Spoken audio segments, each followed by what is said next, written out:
Hello and welcome to the Hockey Gambling Podcast on the Sports Gambling Podcast Network. I'm your host, Ryan Gilbert. Joining me, as always, are my co-hosts, Joel Meyer and Jared Schmidt. How are we doing tonight, boys? Well, I've got a piece of good news and a piece of bad news in terms of information that has come out in the past couple of days. We'll start with the bad news. Bryce Underwood, the number one quarterback, lined up for recruitment, was committed to LSU. Like, this guy's far away the best prospect and dynamite player, but he's been targeted by Michigan and unfortunately flipped by Michigan. So that was a bad look. Just another terrible result in this terrible season for the Louisiana State University football program. So that was devastating. But fortunately, we're going back to what was it? February or January even, when we talked about the manager of the year. I don't know what the American League or National League, but Stephen Vogt of the Cleveland Guardians comes through at 10-1 for manager of the year. That's great. Dilly takes another L. I remember when I made that bet, he was like, "Oh, Guardians are fucking trash." That's a terrible bet. Turns out, no, actually, and that finally cashed. I don't know why it takes so fucking long to announce the MLB awards. Oh, speaking of the devil, yeah, Catfish Dilly just calls us the best. So sorry, Dilly, shitting on you here while you're celebrating me. Anyway, that's good. That wasn't. I did not originate that bet. That was all Ken Barkley. Rest in peace, his content creation. But yeah, great stuff there. How you doing, Jared? Well, I don't got near as much entertainment there as you do. But starting the day pretty good so far. My first bet of the day was this afternoon, kind of around 2 p.m. Eastern time in the old NCAA women's hockey action, the high flying some good shit. BC took down Connecticut there, so that was nice. And my other, it's actually, I guess it's 7 p.m. right now, so it's puck drop. So I did in our Discord there, I dropped my other two NCAA plays. I would love to say them here, but obviously we record a little bit later on Friday night, so it's kind of hard to get them out live. We got 5 people watching. Well, there you go. You're 5 people. If you can jump to your book, the puck, maybe you can still get it in. The puck hasn't dropped, or maybe take the live bet. My other two was Denver over on the men's side on the puck line. Funny thing is, puck line in college can be a little grosser than the NHL, so it's actually 2.5 on that puck line there at the plus 100.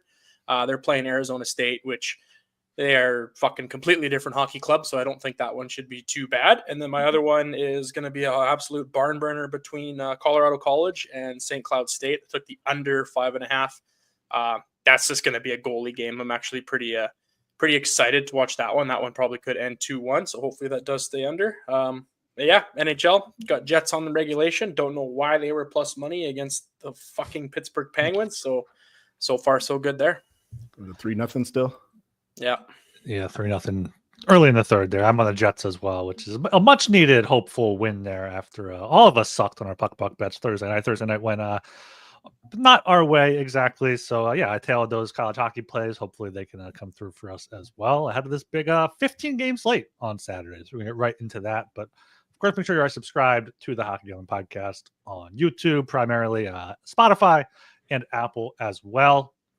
And yeah, get in the Discord, sg.pn/Discord. You got Jared posting plays in there. I posted some live plays, which may or may not be good. We got stuff going on, so check that out. Follow us on Twitter at HockeySGPN. And let's just go quickly. Puck bucks from Thursday night. I was 3-5, down 41 puck bucks, which was the best out of us three, which says a lot. Joel 2-4, down 48.11, and Jared 1-5, down 80 puck bucks and 19 puck cents. Welcome to the HEP. Sure. I mean, you guys can talk about the Lightning. We all have the same bet there. Devils, the only thing interesting about this is that the Hurricanes actually took money despite Spencer Martin starting, and they were on a back-to-back. I thought that it would be the Devils taking money there, but no matter. Devils came through. They were at least as good as the Hurricanes there. Very good performance from the NJD Islanders. Once again, I know that the Red Wings are at least their equal team in this one. Last game of their long road trip. They a lot of closing line value. I think it closed as high as like -140 for the Islanders, but still, Red Wings. Like the Islanders are leading once again in the third period. They can't close it out. They almost went to overtime, where I'm sure I would lose anyway. But the Red Wings scored with less than a minute to go in regulation. Yeah, Florida regulation, no good against the Blackhawks. Blackhawks won outright. Wild, nice one there. Won against the Oilers, despite a terrible fluff by Fleury to start the game. I'm sure Jared saw that one. I only heard about it. But yeah, it was a 5-3 final for the Wild. And then finally, this one is a bad beat. Ryan could talk about this one too. He was on the right, not the right side, but the right result anyway. I had the Rangers Flames over 6.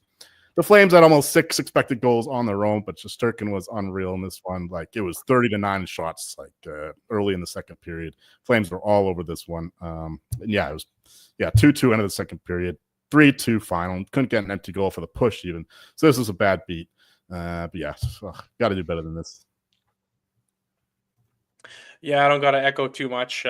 Fucking horrid night for me as well. I was watching the San Jose game late, as always, and really hoping if those two would have clicked, then it would have been, whatever, at least a wash of a night. And yeah, if Celebrini was just a little bit better at hockey, I would have won those two bets. So unfortunately, he ripped Bar in overtime, and the Blues ended up pulling out in shootout. So if those two go the other way, whatever, I wouldn't be as pissed off. But yeah, here we go. Colorado ended up being my least favorite pick. That ended up being the only winner. So it's funny how that all works. Wow, Celebrini was actually the one who set up the play to tie the game though late, right? He was, yeah. He had that amazing defensive play. Not many people we don't need to waste too much time here, but not many people are talking about, he has been so good on the defensive side of the puck for the youngest guy in the NHL to be doing what he's doing, night in and night out with his tough assignments and being like not giving up goals and actually creating turnovers on his defensive chances. It's pretty sick. It's pretty sick to watch. I remember reading about that when I was doing the research for the World Juniors last year. That his 200-way game 200-foot game has been one of his strong suits.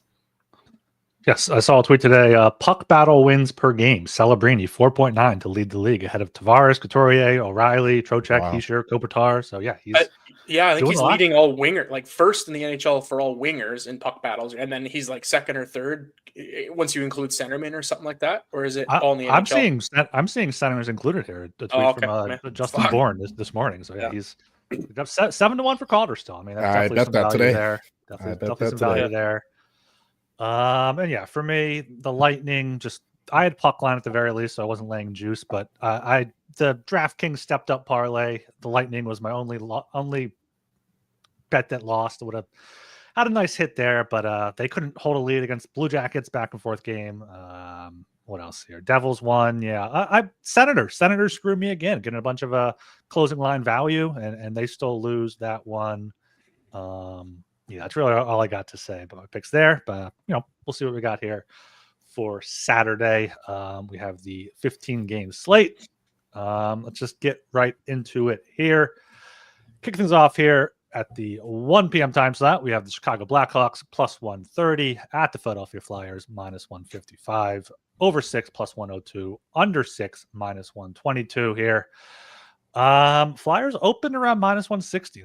I thought that was a good price. They're now down to minus 155 here. I would take them here. I haven't really been able to get a good read on this Flyers team in the first few weeks, but if you look at their past, 7-8 games here, they're beating bad teams and they're losing to good teams. And they arguably could have forced overtime against the Avalanche if they didn't, make some dumb mistakes. Got completely outclassed by the Hurricanes in the third period there. Cam York, top defenseman, expected to be a game-time decision, could come back. But the goaltending is an issue with Kolosov and Fedotov. They're both kind of coming into their own, but still not necessarily something you want to trust here. Blackhawks got a surprising upset win at home against Florida, but they're 4-7-1 on the road. I think the Flyers here get it done at home, minus 155. If I had to go for a total, I guess over 6 plus 102. Don't really trust either of these teams' goalies, but just going to take the Flyers here. I'm going the other way. I'm going to take the Blackhawks. They've been bad this year. They've been underperforming. They're supposed to be a bit better, with some free agents coming in and whatnot, but they've been one of the worst teams in the league. They've been coming off the nice win against the Panthers, so I thought they were actually fairly impressive. Even Paul Maurice couldn't get the Panthers really going against them after some fiery speeches on the bench there. But I just think the Flyers are not good enough to be favored by this much. My line is only minus 135, so not a huge play here, but the Blackhawks would be the side. But I kind of like the under, actually. I know the goaltending is scary. Mrazek is very hit or miss. Like, he can look like Dominic Hasek one night and like James Reimer the next. But the under 6, I think, is the way I would look, considering both teams struggle offensively. So the Blackhawks and the under would be the only things that I'd bother looking at. I'll break the tiebreaker here. I'm not going to bet this game, but I do I do think Philly wins this one. That one minus 155, I don't want to really pay that. I would like to see that closer to minus 130, even minus 140. I might take it there. But I think this is just going to be a letdown spot for the Blackhawks here after that big win against Florida. They've done it pretty much. They've had these random wins all year. They beat Colorado, they beat Dallas, now they beat Florida. So they're good for that, that big upset every now and then for sure. But yeah, I'm kind of starting to like this Florida team a little bit better in the way they're playing. Philly. So it's still, both teams' offenses are just so shaky. It's kind of hard to trust anything, and they're both pretty leaky on defense, so you never know. Mrazek has played pretty decent his last 3 games. 1 goal against Florida, 2 against Seattle, 1 against Minnesota. So I don't know. He's kind of found a groove here. I don't know. But so I think the under 6 is probably the safest play. I do like Philly here a little bit more. No play here for me. One more play here. Morgan Frost should be getting back into the lineup. He thrives against shitty teams here. So take him to score a goal. Should be and actually, I think 3 to 1 or better. Is Seth Jones still going to be out too? I think he was missing. He's out for a while. He's out for a week, yeah. So they played pretty good without him yet last night. That Vlasic kid, I can't remember his first name, but he's stepped up. He's actually, he's been pretty good. But again, a defenseman, he's playing like 26 minutes over that a night. So that you start to, after a few games of him being out, you'll notice it. So I'm seeing Frost plus 420 for a goal here. So blaze that one. All right, going on to 4 p.m. here. We have the Minnesota Wild minus 142. Blaze it or ice it. Blaze it. Blaze it up. We got Dilly in the chat. I got to blaze it. Flame at the Calgary Flames plus 120. Totals at 5.5. Over minus 120. Under plus 100. Joel, what do you got? Yeah, 2 of my favorite teams right here. The Flames have been. I don't know. People are probably tired of hearing about it, but they actually look like a legit good team against the Rangers. I watched a lot of that game on a second screen. Yeah, they look like the real deal. And all the guys that I fucking loved last year are playing terrific this year. Coronado and Zeri. Dustin Wolf coming up. He's been awesome. So, yeah, I mean, I can't get it right, dude, this Flames team. They keep fucking with me. So, hopefully, maybe they just keep it up, fuck the world, and maybe Ryan Husk at 50-1 for the Jack Adams gun. So, we'll see. Cross our fingers. Anyway, speaking of Jack Adams, though, John Hines is now he's right behind Scott Arniel and Spencer Carberry in terms of the odds and in terms of the voting. Actually, I think he's passed Arniel in terms of the NHL.com trophy tracker. And for good reason. The Wild have been they're the best defensive team in the league. They've got some stellar goaltending from Gustafsson, who is also right up there in terms of the Vezina voting. He's down to 10-11-1, which is good news for us. But in terms of this game, I got to go back to the Wild, man. If you go back to the well, only minus 142. This team have been locked in. I know they've got some injuries. They're pretty banged up, but the Flames coming off the big win against the Rangers. I don't know if they have that in them again, even on a Hockey Night in Canada night, which is early. It's early in Alberta. That's not a proper late game, so that I think that helps the Wild a little bit more. Give me the Wild minus 142, and it's a Wild game, so you gotta take the under, I guess. That didn't work out so well against the Oilers, but you can't really do the over right now. I mean, even though the Flames, like I said, they only almost had 6 expected goals all situations in the game against the Rangers, but I don't know if they can provide that kind of offensive output again. So yeah, just give me the Wild here. I don't give a fuck about the total. The reason that game went over against Edmonton is because our goaltending is in fucking shambles. So we'll get to that later. But and Marc-Andre yeah. Fleury. Yeah, that squeaker. That was a good one. I mean, that's just bad. Whatever. It is what it is. You always see a few of those goals a year. But yeah, I mean, the Wild just continue to stay hot on the road. They're now moved to 9-1-2, scoring 3.9 goals for a game and only allowing 2.3 on the road. So they're just a road team this year, and so far it doesn't seem to be slowing down. Over their last 6 games, their goals against drops all the way to 1.8. And I mean, they're 7th overall in limiting and high danger chances against. So they're playing pretty sound, solid defense throughout this whole kind of run they're on here. Flames are, continuing to be struggling at home. They're only scoring 1.9 in their last 6, and that only jumps up to 2.7 at home. But on the defensive side of the puck, they're also playing great. A lot of that's owed to Dustin Wolf and how well he's played, but they're only allowing 1.4 goals against in their last 6. So this is all kind of leading up to the under here at 5.5. Wolf is projected. I don't know why you would give Vladar the start here, just because, you got the hot goalie. I think he's only played 3 in a row, so that's not that bad. Like, give him 4. If Vladar's in, I still don't mind this 5.5. Maybe it goes up to 6 and you can take that under. But I think either way, I think I like the under 5.5 here. Both teams are just so good on the defensive side of the puck. And while that 142 on the road, that's good enough. Another buy point for sure. I kind of want to get greedy, and I like in regulation, but Flames have been good enough. That's a stupid bet. So Wild minus 142 and under 5.5 for me. I'm reading from our Flames beat writer that there's a pretty good chance Dan Vladar gets the start Saturday afternoon per head coach Ryan Huska. I bet you once that announcement, Wild will probably move up to 160 or maybe 155. So now's a good price for sure. Yeah, not much to add. Echo all of that. A Wild minus 142. I will add a Wild puck line here at a plus 180. 11 of their 13 wins have been by at least 2. And all 6 of Calgary's regulation losses have been by at least 2 here. So regulation is plus 110. But so if you like that, sprinkle the Wild here, plus 180. Also do like the under 5.5, plus 100. Flames have gone under in 15 of their 20 games here. So expect a low scoring game with Gustafsson getting the start.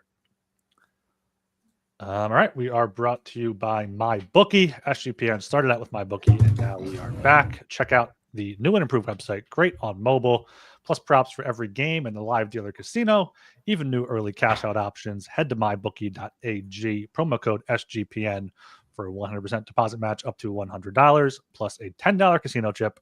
That's mybookie.ag, promo code SGPN.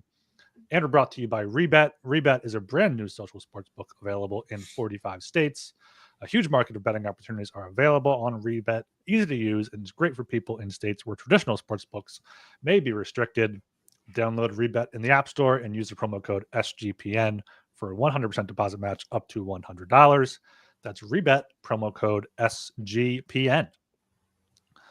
All right, down here at 4 o'clock again, we have the Seattle Kraken plus 136 at the Los Angeles Kings minus 162. Over 5.5 is minus 105. Under 5.5 is minus 115. Jared, you got anything for this one? Yeah, this is going to be another underplay for me. This is an epidemic in the NHL. There is just like overs are just disappearing left and right here. There's no, I know yesterday I think the average goals per game was only at 5.3, and that was including that shit show between Tampa and the Blue Jackets with 13 goals or whatever it was. So of the past 3 days, I'm pretty sure unders are, when I went back on it quickly, look, it was like 14, 5 and 3 or something like that to the under the past 3 days. So it's just been under city here recently. And I think we're going to see that with this team here. Seattle struggled on the road so far, only scoring 2.8 per game. But in their last 6 defensively, they've been pretty sound, only allowing 1.6. Kings are coming off a tough loss to Buffalo. I was on Kings money line. We watched most of that game, and they pretty much dominated Buffalo that whole game and just got goalied by UPL. They're 5-2-1 at home here now, so finally they got That was like their first home loss in the last 4 games or something like that. They're only allowing 2.2 goals at home here. Their Kings offense has also struggled as well, only allowing 2.3. And both teams are bottom half in power play percentage, and they're both top half of the league in their penalty kill percentages. So everything's kind of just lining up to the under 5.5 here. Decord has been unreal to start the year, posting a 2.3 goals against with a 9.23 save. And I'm not, again, I think it's going to be Riddick. I believe that's kind of how I'm handicapping it anyways. And he's actually been pretty good. He had a kind of a rough patch there, three weeks ago or so.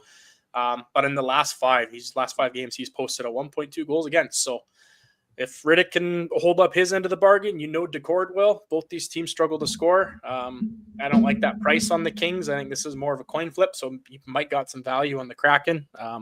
But either way, no side for me. I like under 5.5. Do not hate that under. Never hate a Kings under. I know the Kraken have been opening things up a little bit with Dan Balsma, but like you said, Joey Decord has been outstanding. He's second in the league in terms of goals saved above expected, only behind future Vezina winner Lucas Dostal. But no, I can't back the Kings at all here at minus 162. Give me the Kraken. They're hot. They're coming together. Even without Vince Dunn, they're finally learning how to play without him. Other guys are really stepping up. The new guys are working out. Chandler Stevenson and Brandon Montour filling the void there. So yeah, I like the Kraken at plus 136. They're finally pulling it together. So that's why I'm going to go another road dog here. And yeah, I'll echo that under 5.5. We could see a 3-1 Kraken win here. Let's go, Joey. Yeah, love the under. Shout out in the chat too. A draw. This could easily be like there you go. 3-2 overtime win. Yeah, go see that. Love the under here, under 5.5, minus 115. That's been bet up a bit. I got it even money when it opened earlier today. But yeah, Seattle's gone under in 4 straight here. 7 of the past 10 games. Kings play under games as well, but I'm going with the Kings minus 162. Looking at the advanced stats, Kings are top 10 in expected goals for per 60, top 10 in top 2 in expected goals against per 60, second overall expected goals 4%, while the Kraken are there, the 8th worst. So yeah, I know Seattle's playing kind of well recently with wins in 5 of their past 6, but I don't think they keep it up here in LA. Seattle's 3-5 on the road, Kings 5-2-1 at home. So give me the home favorite and betting the under here, under 5.5. All right, down to 6 p.m. here. I got the Colorado Avalanche plus 114 at the Florida Panthers minus 135. Over 6.5 is plus 105. Under 6.5 minus 125. Jolie, what you got? Well, the Avalanche are finally getting healthy, and would you look at that? They're actually winning some games here. Just going into Washington and the Washington Capitals, they played a pretty good game there, inspired by the loss of their captain and leader and future goal-scoring record holder, Alexander Ovechkin, and it didn't matter. The Avalanche played a good defensive game. I think they outchanced the Capitals, and they just couldn't get it going really on the power play. And the Capitals couldn't get anything going offensively because the Avalanche playing really good defense right now. They're 6th in the league in terms of expected goals for, which is a hell of a rise from where they were earlier in the season when they were getting outplayed whenever McKinnon and McCarr were not on the ice. So yeah, the Avalanche here, Panthers coming home after a couple bad losses. They got outplayed totally by Winnipeg and outplayed by Chicago too. I know their last home game they blew up the Jets 5-0, but yeah, I think the Avalanche are on a roll here. I think they keep it going. The Avalanche are a very streaky team. Like when we're playing well, we're awesome, best team in the league. When we're playing bad, it's just an embarrassment. But now that we got some guys going, like Nichushkin looks better game after game as he continues to adjust without cocaine in his system. We're looking a lot better. Duran back and Lehkonen back, of course. Most of the guys are back. Just waiting on Landeskog really now. So yeah, give me the Avalanche plus 114. They've been playing a lot better defensively, though. The Avs over is no longer an autoplay, and it is a Panthers game as well. They are very good defensively, of course, even though their goaltending has been highly inconsistent to start the year. I think Spencer Knight has been better than Bobrovsky, to be fair. And I expect it to be Bobrovsky here because Spencer Knight, I believe, started the Blackhawks game. Yeah. Yeah. So Avalanche here, no real play on the total, but would do the under 6.5 if anything. It's Russian gas. It's not cocaine. Whatever it is, it's illegal in America. Yeah, I mean, the Avs continued to slowly get better. And I've been kind of always on the opposite side of the coin here with the Avs, where I've been taking them when they shouldn't, be winning games. And I think I'm going to take Florida here because I think the Avs should be favored. I was on them against the Capitals there, pulled that out, but I think this could be a spot here. Florida's fucking floundering, and they need to pull it together here now. Just lost to the Blackhawks has got to piss you off because I watched a decent chunk of that game. And again, they controlled the puck the whole time. It was just all of a sudden one little mistake and it was back in in their own net. So the Avs have been playing decent on the road, but it does seem like their chemistry is kind of not quite there yet. And I mean, to be fair, just because I don't think they've had one game with the exact same lineup yet. So it's like, guys are falling in and out, new guys coming in, guys moving up and down the lineup. So it's kind of hard to gel and get chemistry going. So it's definitely going to come. This is an unreal team. It's just the bend our blender. It's been part of the infrastructure ever since he joined. So yeah, I don't know. I just got this feeling. This is more of a gut play than kind of like a statistical handicapping play. I think Florida here, this is a win that they're going to need to start a little streak. Florida in their last 6 games are top 5 in kind of all of your advanced, analytics, your Corsi, your Fenwick, your scoring chance percentage 4, your high danger chances 4 percentage. So they're unreal across the board, but they've kind of just been struggling in their last 6. I think they've only won 5. So the fact that they're top 5 in the league of all these stats, but not getting games, I think that's got to correct itself. They got to bounce back. And I agree. I think I'm on the under here as well. Bob is shaky, but when he wants to play, he's one of the best goalies in the league. He does have a save of 2.9. Both goalies they're kind of hovering right around that 900 save percentage, which kind of shows like they're not like they're both the teams are so good defensively. They're not giving up that many chances. So it kind of pulls their save percentage down. Just because obviously you still let in 2-3 goals a game when your team's only giving up 22, 25 shots, so save percentage is kind of tough to look at. If you look at the team's defensive stats, I think it kind of still lines up. It makes sense. So yeah, I'm going to go Panthers money line here. No official play on the total, but I do like the under 6.5. Yeah, I'm going to go with the Panthers here as well, just primarily due to their depth against the Avalanche. They can match up Barkov against McKinnon and kind of slow him down there. And then, probably Lundell line against the second line. And you have the Verhaeghe, Bennett, Kachuk line kind of running free against the Avalanche, bottom 6. I think the Panthers are mostly healthy here. Yeah, no injuries to report. Yeah. Avalanche obviously getting healthy as well. But as you said, still have that line blender going on here. So yeah, I think the Panthers come back home, take a nice deep breath, and get a win here, -135. Don't hate the puck line, +185 too. A lot of the Panthers wins have been by at least 2, and when the Avs lose, they do also tend to lose big. I know that was when they were not healthy, but I think almost 2-1 here is worth a sprinkle. But -135 be my only bet with liking the under here as well, under 6.5, but might not end up playing that one. That's a good point bringing up there. Sorry, I kind of didn't even think about it until you mentioned, but Florida being at home, getting that last change, I think is a huge advantage here against the Avs because the Avs' last 2 road games were against Philly and Washington. So neither of those teams really have a true shutdown, line where they could handle McKinnon and kind of force those matchups in the bottom 6. So I think this home ice advantage for Florida, getting that last change to make sure McKinnon can stay locked down. And that allows like you said, their bottom 6 they're just so much, or way deeper, so much better. I think we'll see quite a few of the bottom 6 goal scorers here for sure. You guys are really pressuring me to bet the Avalanche now. We need someone on the other side, then at least one of us can win. I mean, fading me has been very profitable this season so far. Yeah. Go right ahead.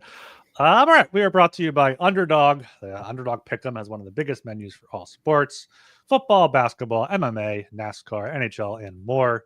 And you can now use specials and boosts on all flexed entries. Sign up with promo code HGP to claim your special pick and first-time deposit offer up to $1,000 in bonus cash.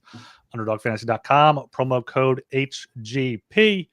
And make sure you check out Rhythm, the #1 AI-powered sports betting platform that helps provide bettors of all levels the ability to build custom predictive betting models in seconds and get predictions for betting on money lines, spreads, totals, and props. You can build your own model, copy one of the top performing models from the leaderboard, or have Rhythm build a model for you. So claim your 7-day free trial today by going to sportsgamblingpodcast.com/rhythm.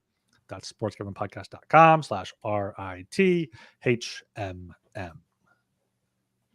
Right here, down to 7 p.m. We got the Carolina Hurricanes -250. Canes on the puck line +105.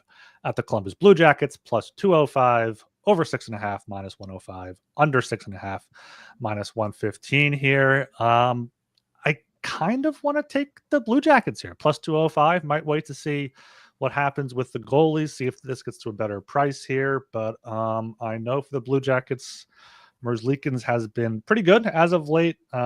Canes are, have gone through not a tough stretch, but some divisional games here. This will be their third game in 4 nights, all with travel there. Blue Jackets somehow 6-3 on the road. Got that big win over Tampa. Kicked Jim Montgomery to the curb up there in Boston. So yeah, give me 2-1 on this team. I'll probably sprinkle that. As for the total, I guess the Columbus win is kind of correlated with the over. So probably going to stay away from the total here and just maybe sprinkle the Blue Jackets.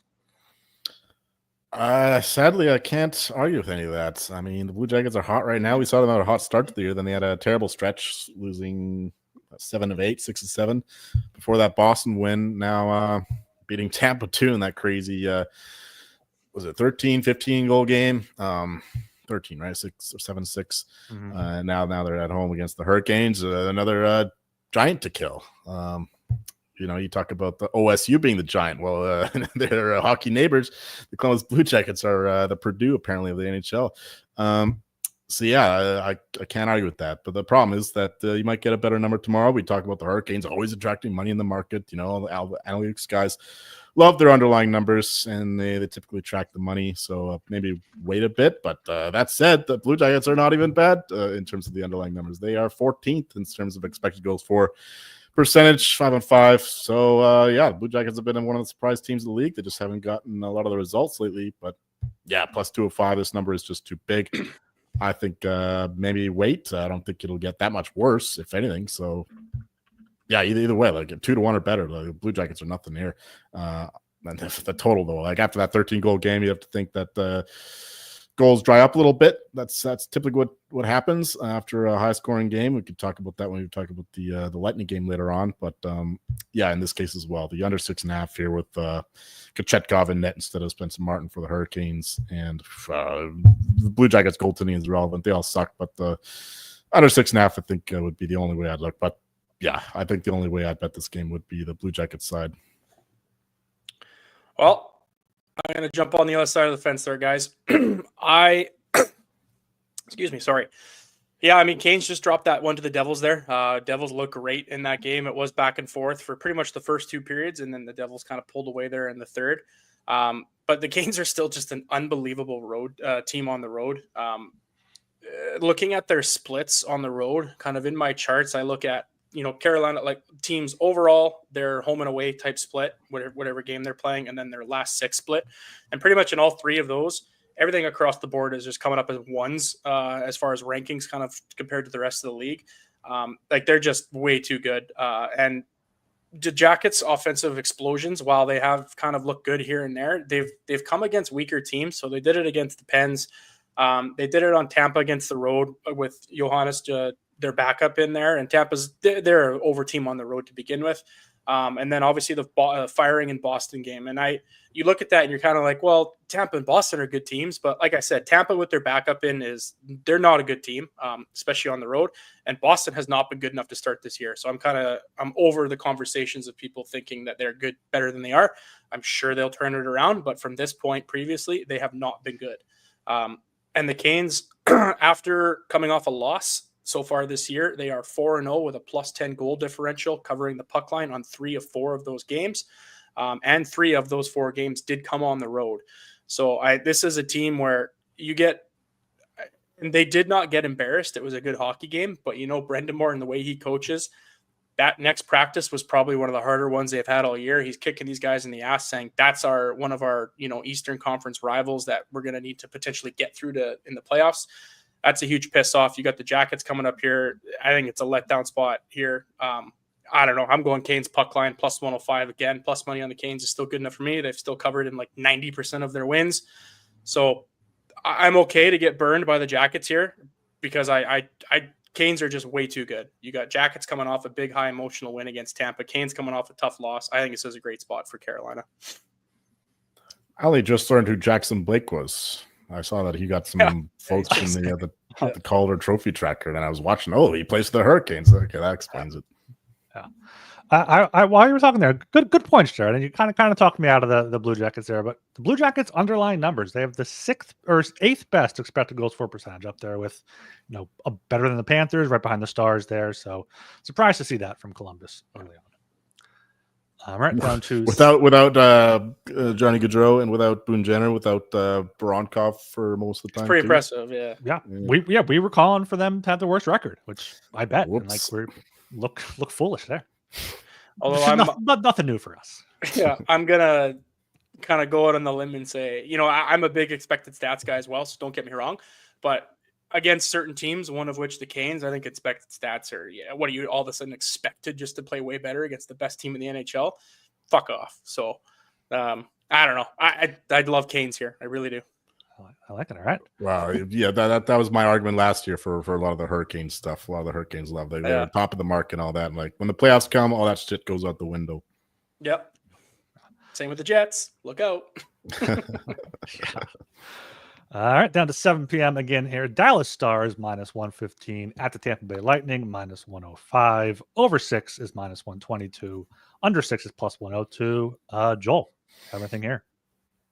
I did bet the Stars. I didn't make any numbers today. I've been busy, but I think the Stars are the far superior team. Let's see. Just speculating here. They're like 7 points difference, and I don't think Lightning are a good home team, but not big enough to account for this kind of difference. So give me the Stars here. I think they're a far superior team. Lightning coming off a loss, and they're better at home, like I said.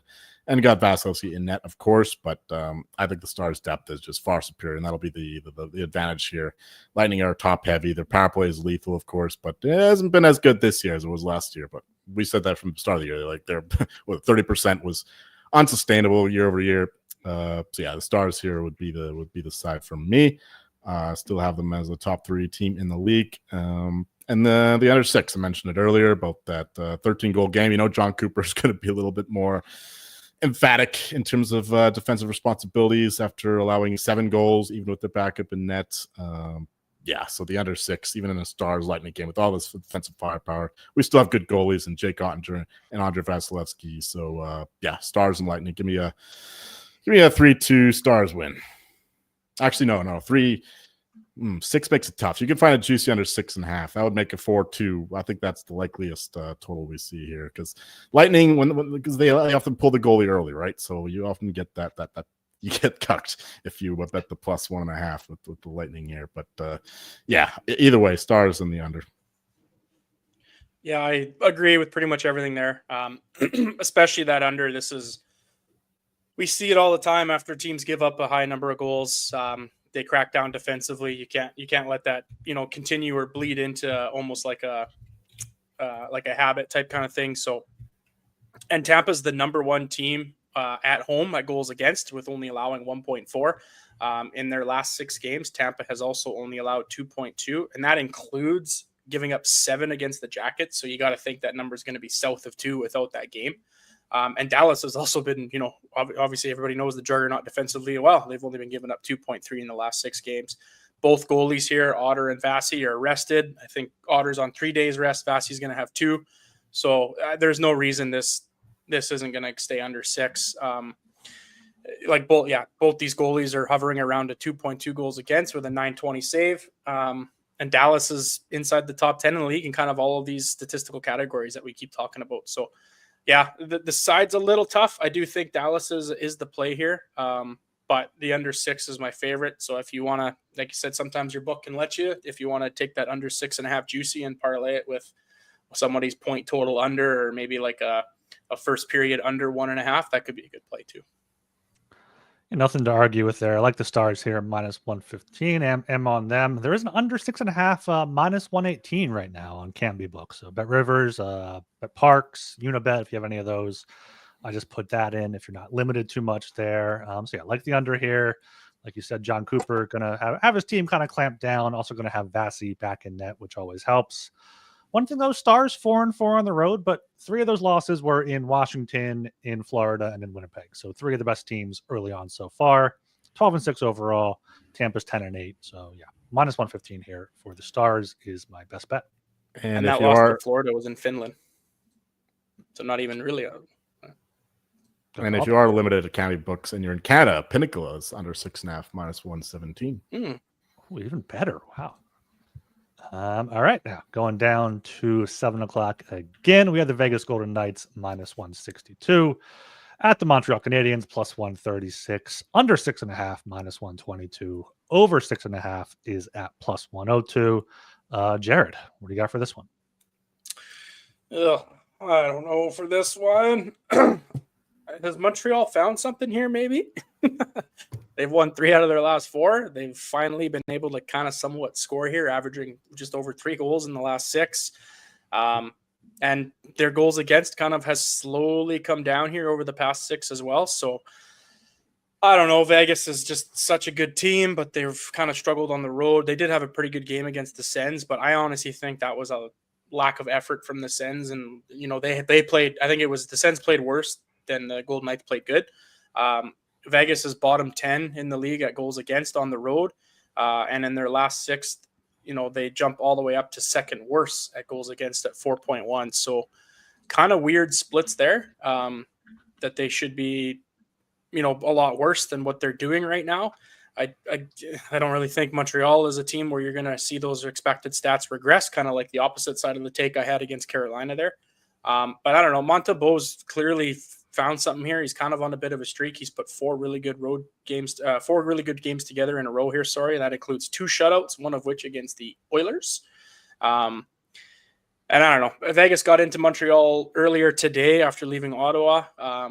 Everybody knows what Montreal's famous for. Maybe they're currently at the old strip clubs right now. Maybe we get a little bit of a dud for them. You never know. So anyways, Montreal +136 is a little stinky. I would prefer a bit better of a price to take them at home, although I do think they can pull the upset here in Hockey Night Canada, like we kind of mentioned. If I think it's a good spot to take them here. I want something a little better than +136. And for the total, both these goalies, Hill's played great, Montembeault's played great so far. Montreal can't score more than 3, it seems like. So as long as they can hold, still, I don't know. I think I'm going to be off this total because I do think if Montreal wins, it's going to lead to the over. So yeah, Montreal money line, I think, is my only play. Wow, Jared's stealing all my talking points. Montreal strippers. We got the Golden Knights disrespected in the market. We got the Hockey Night Canada angle. Yeah, the Habs do have the best home ice advantage on Saturday nights. Yeah, basically next. Like, the number is just too short to back the Canadiens. Like, they should not. Like, there's a bigger difference between these teams than just -162 +136. But situationally, everything favors the Canadiens. So, if anything, I would back the home team here. Home dogs, big Knights, Golden Knights after the win in Ottawa. They didn't look great there either. They looked awesome against the Leafs, actually, the first 2 periods before White Cloud knocked out fucking Matthew Nyes. And then the Leafs woke up and held on to win that one. But, it's Habs or nothing here, +136. The total, also interesting. Yeah, you said the Canadiens are finally learning how to play some defense. And the Knights, they've been involved with a few more lower-scoring games. Of course, the competition's been a bit different coming out east. And the goaltending's been better from Aiden Hill. Yeah, this one is ultimate pass from me. But if anything, I might bet the Canadiens. I like to cheer for them on Saturday night. Yeah, if I bet this one, it will be Vegas, just because I can't take Montreal +136 unless somehow Vegas takes a bunch of money and we get like a +150 on Montreal. Maybe I can join you guys here. They're not taking the money; they're giving the money. Oh yeah, yes. If I knew a famous Montreal street, I would reference it. Vegas, third game in 4 nights here at Toronto, at Ottawa, at Montreal. Not a ton of travel there. They fared well in that same situation earlier on in the year. So I think they're a better team, but I don't know how they're looking now without Mark Stone. He's going to be out long term. I know Dorofeyev's been good on that top line, but looking at the Knights lines right now, it's like Eichel and Hurdle in the second line. That's kind of it though. So, but they always surprise people. So I would take Vegas here. If I had to bet this line, I would take -162, but this is going to probably be a pass game for me.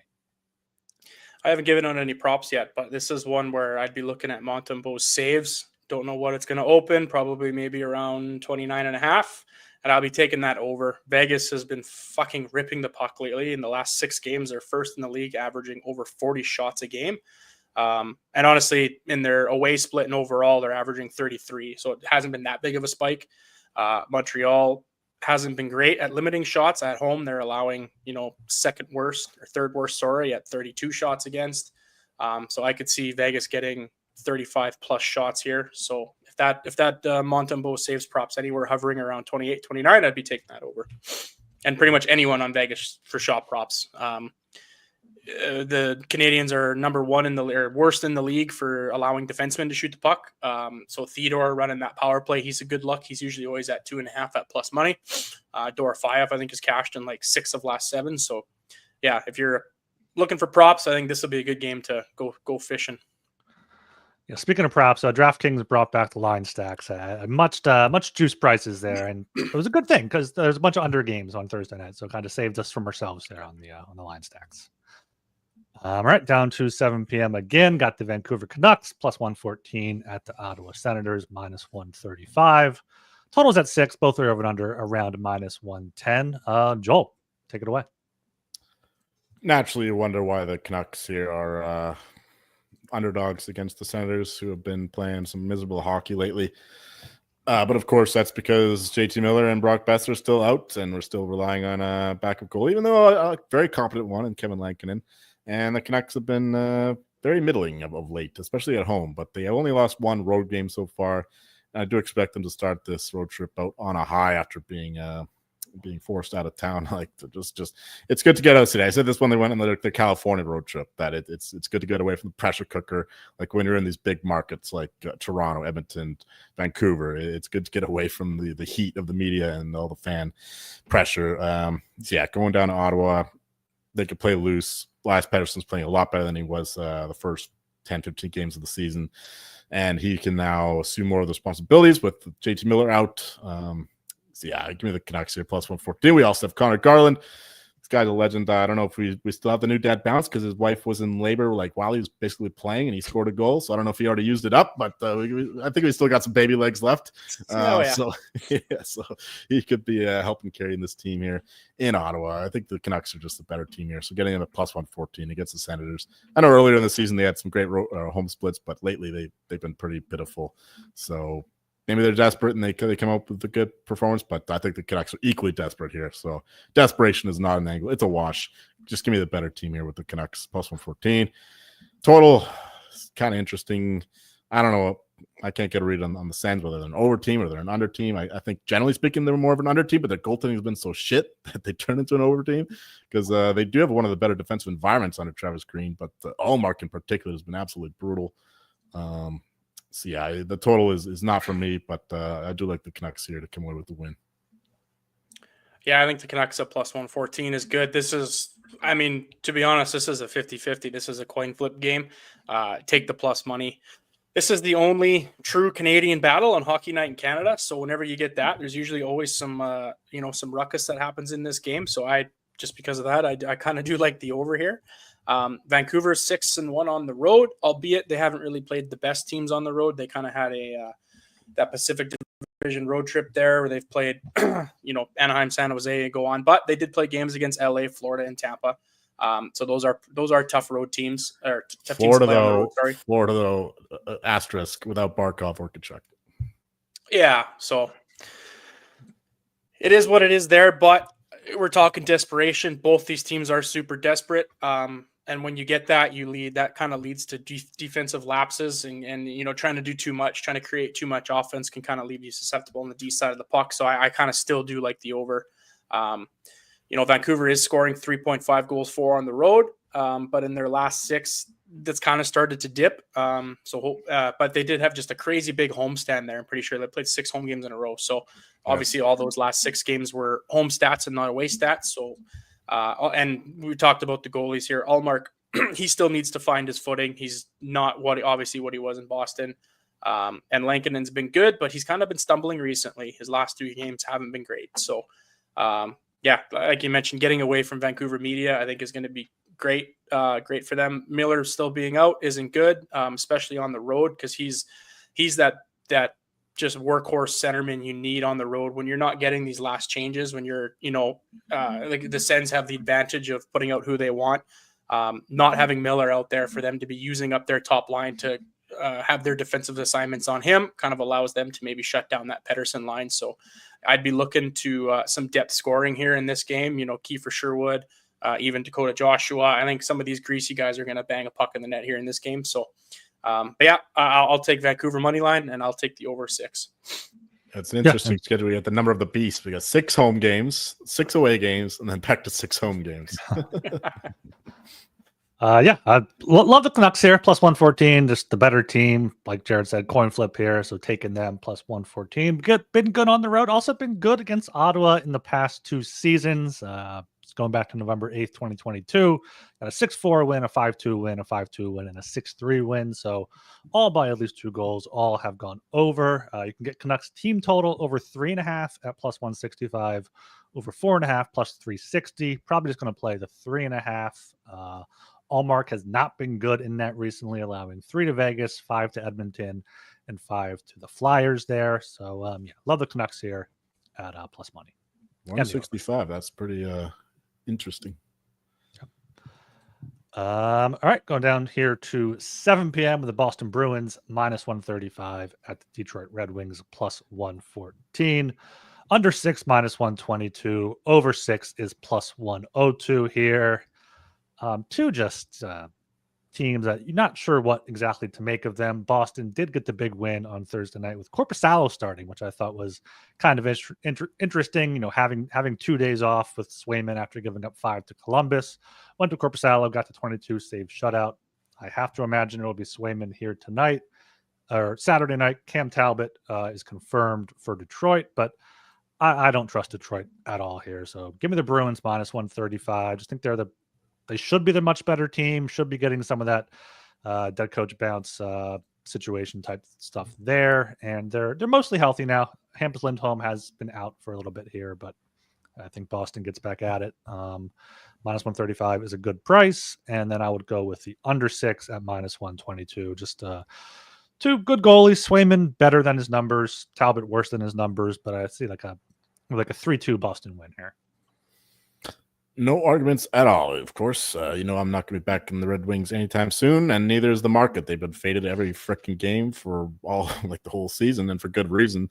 They're like bottom 5 in all the more important metrics. And the Bruins, I know they've not been great in those metrics either, but they still have the pedigree, they still have the identity, and they have the black magic of the Boston Bruins that somehow find a way, much like the St. Louis Blues do, in their own way. To a lesser extent. But the Bruins here, minus 35, I think they're a far superior team. Red Wings are not a playoff team. They're a bottom feeder team. And they just, even their results, they're not even close to a playoff position. They're still, getting fortunate results, like that win against the Islanders, winning in regulation even. That was not a deserved regulation win.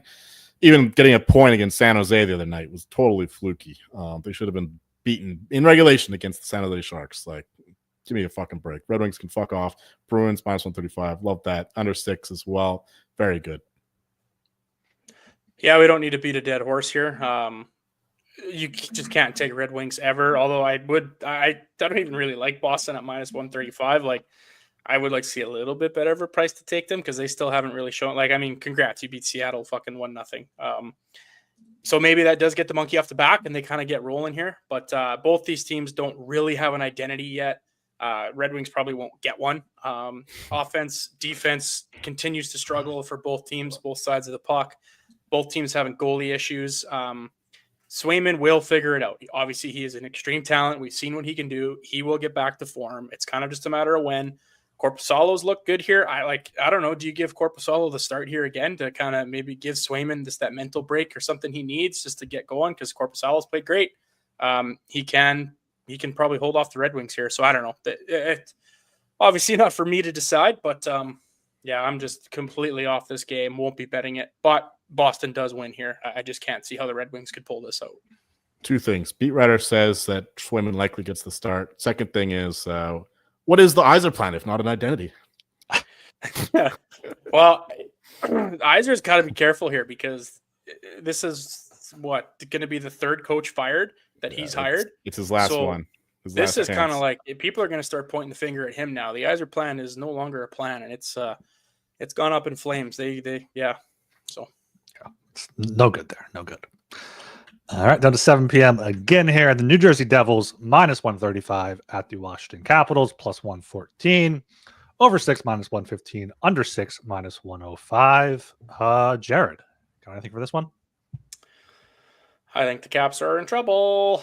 I mentioned it on the last show. Losing Ovechkin is a little bit bigger of a blow than a typical star. You know, the fallen star theory works out more times than not, but it doesn't work out every time. And the reason I mentioned is just because Ovi is such a threat in his office. Everybody knows it. He's, you have to cheat on a defensive side of the puck. You have to cheat towards him. You have to almost not quite double team, but almost have a man take away space, both on the kind of above the hash and below the hash type kind of zones in that defensive end.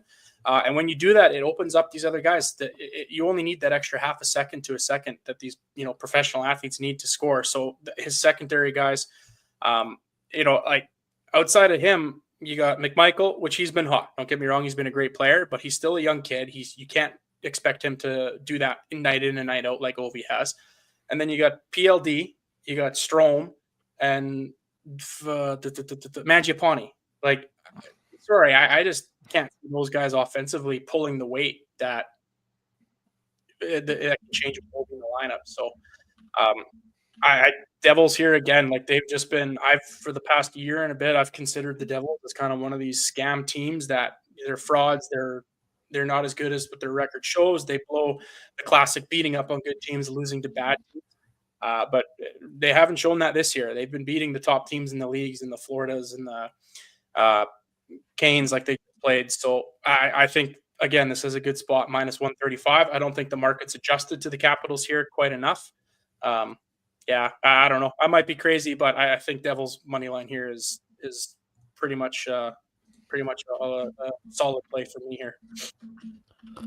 Totally agreed. Don't have much to add there. I have a hard out. I got to get going, but I will say that the Devils are the play here at -135. Think that they're a superior team. You have to watch out for the letdown spot. They did just beat the Hurricanes, who are their main rivals to win the division, but they're going against another rival here. They're the insurgent Capitals, who are racing towards the top of the division themselves, and they've already used up that fallen star theory. It doesn't work twice. You can only use it once, really. And without Ovechkin in the lineup, they do seem to have lost another gear, as Jared excellently explained. Devils are a wagon still that they keep rolling. They're getting better as Sheldon Keefe's system kind of is ingrained into the team. Goaltending is getting better as well. So yeah, I think the Devils keep rolling here. Like they look like one of the best teams in the league right now, and hopefully they maintain that pace going forward.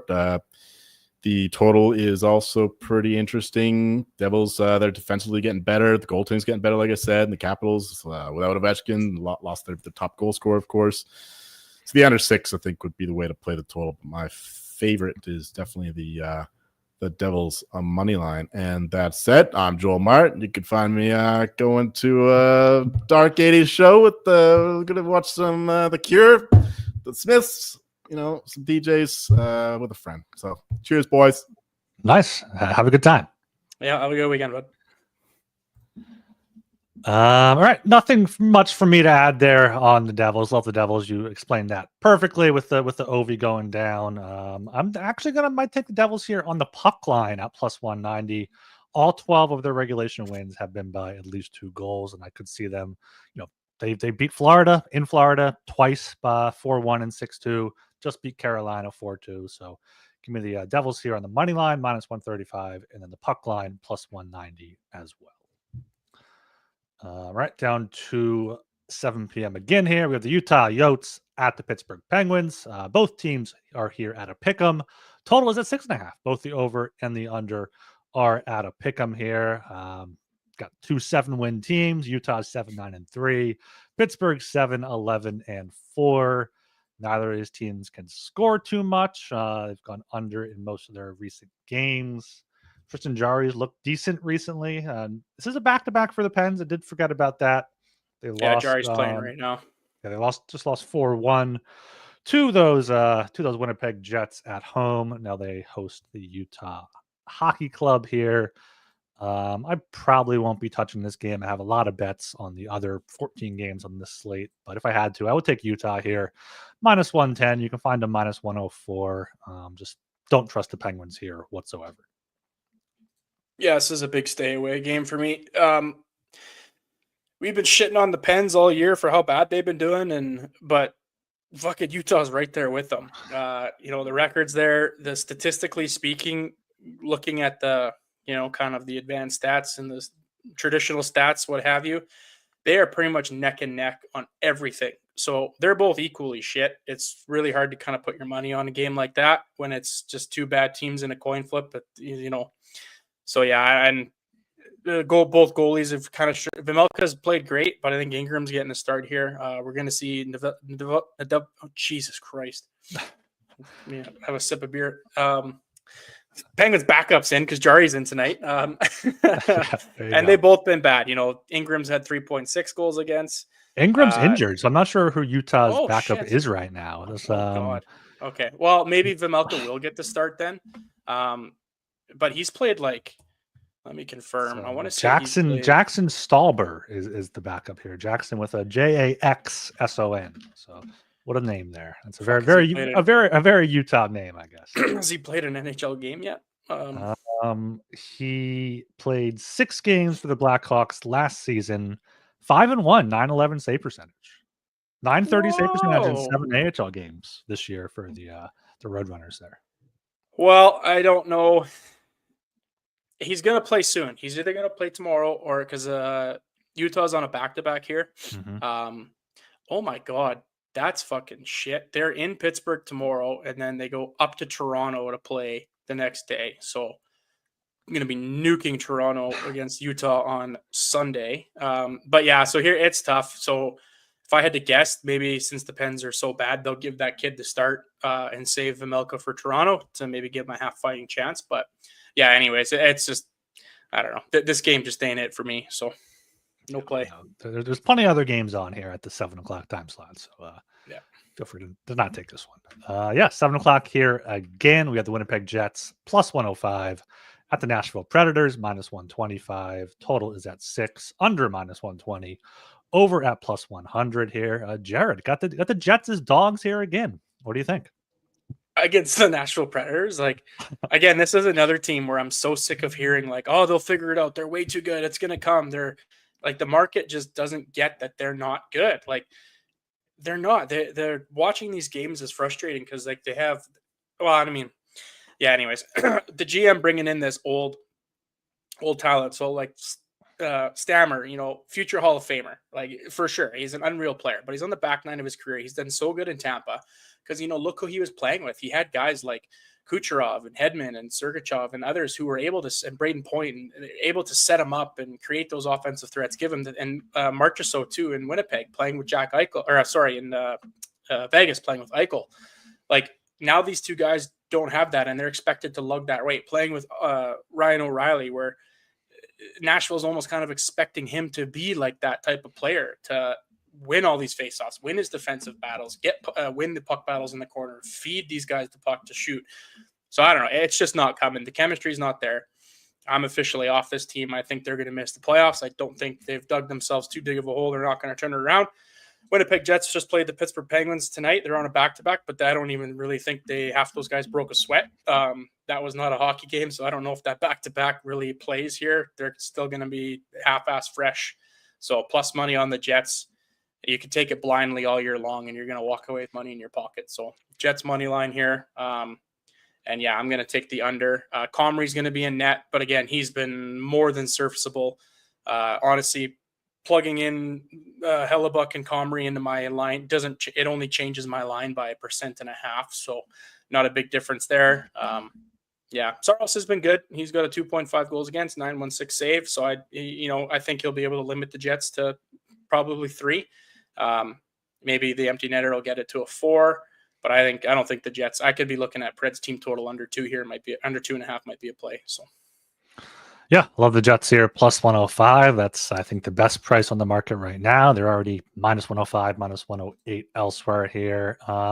Did have a tough road trip there in Winnipeg. Came back home, beat Florida, then went to Pittsburgh tonight. Obviously, beat 1-4-1. Going down to Nashville tomorrow. Nashville coming home from a 5-game road trip, so that Dave Linsky special that Joel likes to always mention. They lost 4 of those 5 games, only win in Vancouver 5-3, shut out 2 of the past 3 games in Seattle and in Calgary. Comrie 3-1, 277, 909 saves percentage, so he's been fine for the Jets. They were able to roll 4 lines in Pittsburgh here, so if you give me the Jets as dogs, have to take them here, even on a back-to-back. Plus 105. And yeah, the Predators' problem is they don't have a center. They have O'Reilly. He's a good center at this point in his career, but probably a 2C. And they have Colton Sissons, Tommy Novak, Michael McCarron. Like, it's just Novak's expected to be a second-line centerman, where he's a bottom 6 guy. Like he's a really good player. He actually popped off last year. I do like him, but he's not there where you can expect him to have these defensive assignments night in and no way. I mean, it's hard to find centers. I'm seeing them with the Flyers here. The Flyers have Sean Couturier and then a bunch of 4th line guys. So I mean, the Preds got 2 good wingers, but it doesn't really matter if you don't have a center. Yeah. All right, down to 7:30 here. Have the St. Louis Blues at the New York Islanders. Blues plus 142. Islanders minus 170. Over 5.5 minus 118. Under 5.5 minus 102 here. Just an ugly game. Maybe look to the draw here. Islanders have gone to overtime in 4 of their past 8 games. St. Louis in 3 of their past 5. So let me check real quick what that draw is. Probably 320. So 20 cents better than I expected. Yeah. I expected just a straight up 3-1 there. So interconference game. Both teams are going to need these loser points to make a playoff push if they're looking to do so. St. Louis has not been good. They've lost 6 of their past 8, only wins in Boston in overtime, then at home against San Jose in overtime. Islanders lost 3 straight, 5 of their past 6 here. So if I had to play this game as a side, it would be the Blues plus 142. I will not be betting that. I will not be betting a total. Maybe sprinkle like correct score 2-2, correct score 3-3, rather than doing the draw, because I could see either of those happening here. Maybe a 1-1 even with how these teams play. So draw here at plus 320. We should have jumped ahead to this game before Joel left, so at least we had someone to talk about it. Because this is just another complete. Don't spend your money on this. I mean, both teams are so bad offensively. Their stats, as I like to mention, overall their home and away splits, and then their last 6, they're pretty much identical numbers right through the board, all hovering around that 2.4-ish range for goals for and goals against as well. A little bit worse around the 3 mark, but their expected does drop all the way back down consistently to that 2.5. So again, under 5.5 here probably could be a play, but I'm not. I could definitely see this maybe potentially being 3-2, and then that empty netter kind of fucks you or something like that. So this is a complete nothing game. Sorry, guys. Would love to have some nice fancy stats for this one, but it ain't going to fucking happen. Yeah. I am actually going to bet the draw here at plus 320. I just threw $5 on it. I'm going to throw $5 on it. I feel like that's, like I said last show, just bet the draw in every Islanders game, and you should come out pretty good there. All right, going down to 8 p.m. here. I clicked out of it, but it is the Buffalo Sabres at the San Jose Sharks. Sabres minus 162, Sharks plus 136. Over 6 is minus 120, and under 6 is plus 100 here. Right now, the Sabres are in Anaheim. I don't think that one started yet. Just started 20 seconds in. Do you know who started tonight? Is it Luukkonen for the Sabres? I'm checking right now. Yeah, I'm pretty sure UPL started. I will just triple check. Yes. And they have James Reimer now as their backup because they sent Devin Levi down. So I don't know if he started a game yet for the Sabres this season. He has not. I don't think so. He's been bouncing around a little bit. Obviously, the veteran there. 0-2, 8.64 save percentage so far this season. 2 games for the Ducks. Sharks 4-4-1 at home. They've lost 5 of their past 6 here. Gone to overtime in 4 of those 6 games. Buffalo on a back-to-back. They played a back-to-back to begin the month. Lost against the Islanders and then lost at the Red Wings here. So only way you could possibly look to is the Sharks, but this isn't even a 10 o'clock game. It's an 8 o'clock game, so going to be a pass here for me. Yeah, it does look like sorry, I don't know why it kicked me out of here. Yeah, UPL did get the start, so yeah, like Reimer coming in. I don't know. Again, this is another game where I do like the Sharks, but the plus 136 is just really tough. I want to see more than that, but I understand you're not going to get it against this Buffalo team, especially on a back-to-back, especially with their backup and third stringer. So Blackwood's been great for the Sharks so far this year. I know he's been the trade talks here for the last few weeks. They're starting to heat up. So yeah, there probably is a little bit of value on the plus 136. Although I think I'm going to hurt. I haven't checked yet. Maybe you can do it quickly for me here. I might go back to the well, take a look and see what Sharks team total over 2.5 is, because they have been able to put the score at home. And if Reimer's in net, first game starting. That's a good call there. 2.5 is minus 140 for the Sharks. Oh, fucking yuck. Okay, well, that's not worth it. I might as well just take the money line then. Jeez, oh fuck, yeah, this one's tough. There's not much else you can say. The only thing I can really talk about is I just actually enjoy watching the Sharks team. The Celebrini Will Smith line has been great. The Lund line between Granlund, Eklund, and what the fuck is the third guy's name? Zetterlund. Sorry, yeah, they've been great too. Tage Thompson was out today. He did have the morning skate, but he wasn't good to go. So I don't know if he's going to be good to play tomorrow either. So I don't know. That's tough. That changes that team drastically without him in. So I'm just going to monitor this game tonight. If Buffalo is kind of playing meh hockey, then I'll probably try to jump on that Sharks line before it moves. But yeah, and I think it's going to be an under game too, kind of tough. Yeah, I think I'd just be off this total, but I don't know. To be if you want to get crazy late night here, one of the last games on the docket, sprinkle even Sharks reverse cowgirl on the puck line here, just a quarter unit, something. I don't know. That might be something fun to root for late night. So let me see what that is at here. Alternate spread. Alternate spread's not out yet on DraftKings here. So I imagine it'll be, Sabres are plus 160, so Sharks will be probably plus 200 or better. Yeah, I was going to say hopefully maybe closer to even 230, 240. I'd like that, but we'll see. Yeah, it's interesting that Thompson took this 2-game trip to Anaheim and San Jose. But then I'm searching his name on Twitter, and apparently his dad is a assistant coach for the Ducks. So I imagine if he was going to play, it would be tonight. So maybe don't count on him coming back. But yeah, who knows? Who knows if he just went on to see his pops or if he's going to come back in this Sunday game here. Just wanted some of Ma's home cooking. Yeah.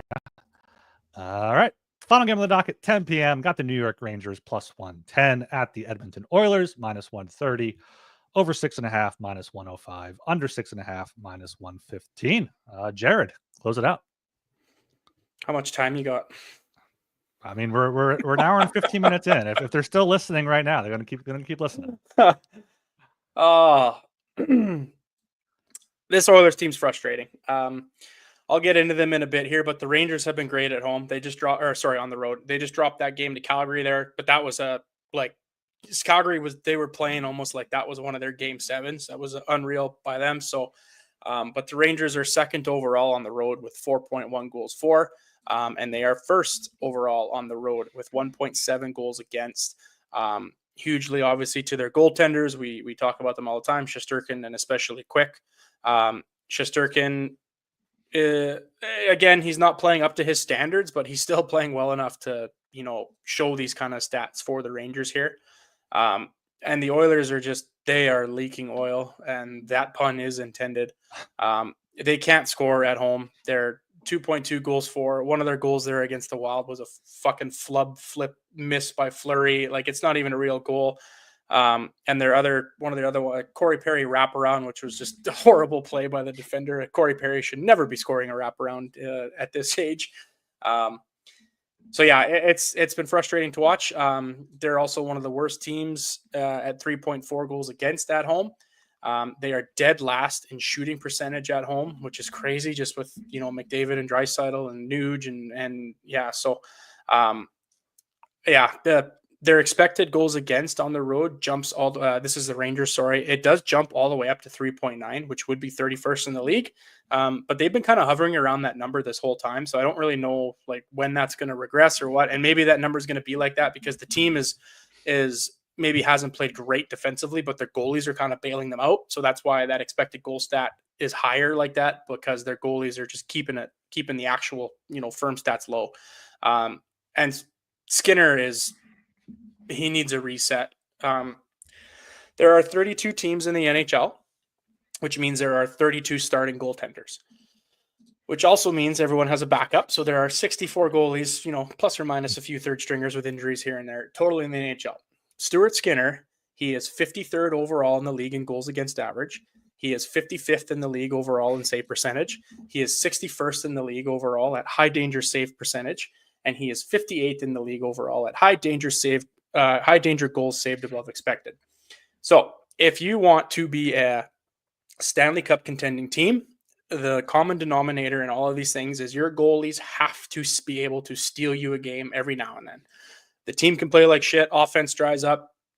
It doesn't matter. The goalie can come in and step up and win a game. It's, somewhere in that 4 to 5 per year in the regular season. And then, 2 to 3 of those games in the playoffs. And you need that to win. We see it with Bobrovsky and Florida last year. We saw it with Vasilevsky in their huge run.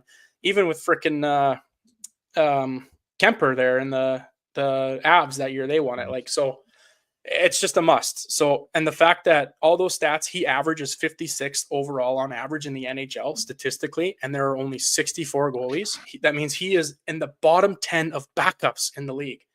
It's hard to defend him now. Everybody still thinks he's not the problem, and he's not the only problem. Don't get me wrong, but if you want to be a serious cup contender, you have to have a goalie that can steal you games, and I don't think he can do it. So after that long-winded thing, Rangers money line plus 120. Yeah, I'm here plus on 110. It already moved. Yeah.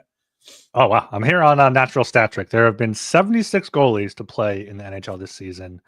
Stuart Skinner has the third worst goal save above expected here at minus 9.41.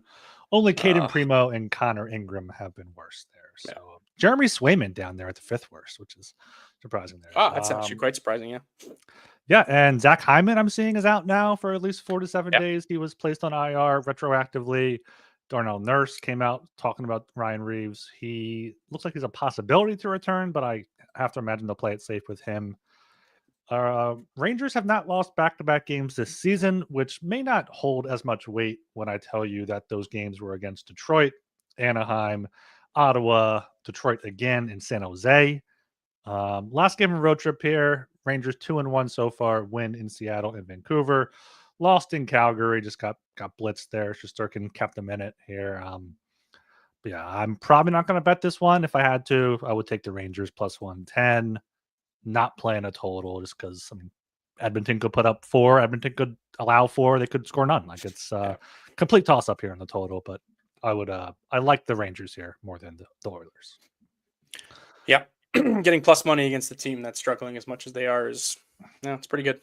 Yeah, and while you were talking, I was looking at the standings. They're still just a few points. They're in a playoff spot. They're a few points out of first, 4 points back of the Knights there, and 3 points back of the Flames. Yeah. So everything's just so jumbled now because of all the loser points. All right, that's the 15 game slate on Saturday, November 23rd. There, get into our puck buck bets here. Joel put some in before he left, so I will go through those first here. He's got the Wild minus 142. He's got 35 puck bucks on them against who are they playing? They're playing the Flames in Calgary. He has Seattle plus 136, 15 puck bucks against the Kings. Avalanche plus 114, 15 puck bucks. I guess we talked him into that one. Stars minus 115, 20 puck bucks. Canucks plus 114, 15 puck bucks. Devils minus 135, 30 puck bucks. And Oilers minus 130, 25 puck bucks there. Those are Joel's plays. They're on the screen on YouTube if you want to go back and look at them, which you might need here because I have quite a few plays for this show. I've been selective in the past. It hasn't worked out for me, so I'm just going to blast the board here.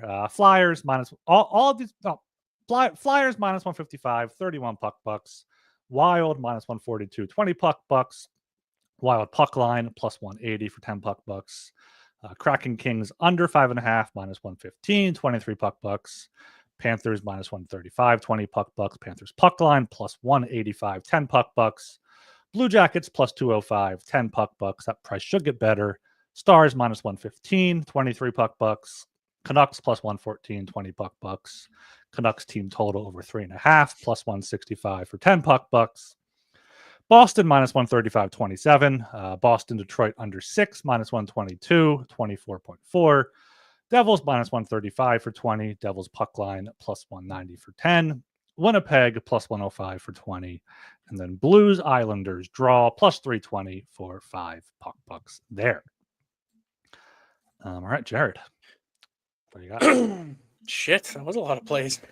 Yeah, I've been selected before, and I've taken out picks that I've won, and like it's just I'm already down so bad. Might as well spray the board there. Fire the board, yeah.